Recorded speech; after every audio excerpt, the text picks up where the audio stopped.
Book 2, this is Lindsay from Lindsay Reads. I thought I would do a quick Friday reads for the books I'm going to be reading this weekend. I flew through and finished the 5th season last night, and so it's time for me to pick up a new book since I have a clean slate.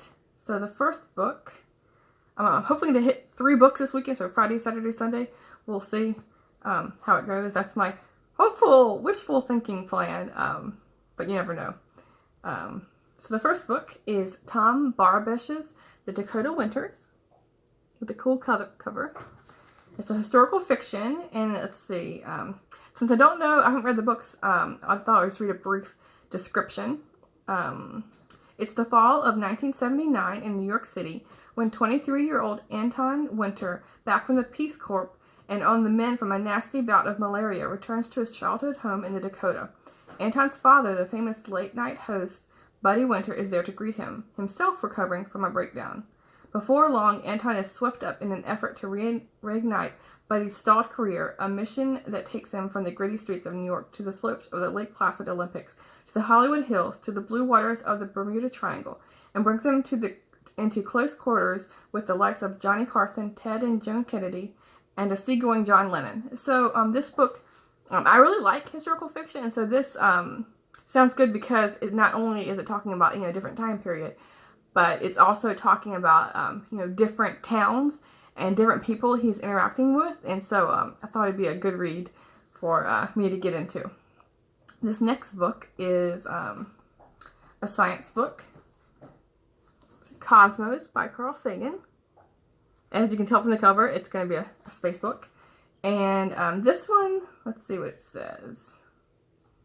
This book covers a broad range of topics comprising Sagan's reflections on anthropological, cosmological, biological, historical, and astronomical matters from antiquity to contemporary times. Sagan reiterates his position on extraterrestrial life and the magnitude of the universe permits the existence of thousands of alien civilizations, but no credible evidence exists to demonstrate that life has ever visited Earth. And so, for this book, I don't know a lot about space, unfortunately. I wanted to know more, and so I thought Carl Sagan would be the scientist to go to. So yeah, it sounds like from this description that he's also going to be, talking about aliens. Whenever we think about space, and I immediately think of planets, but then you also think of, could there be life on these other planets?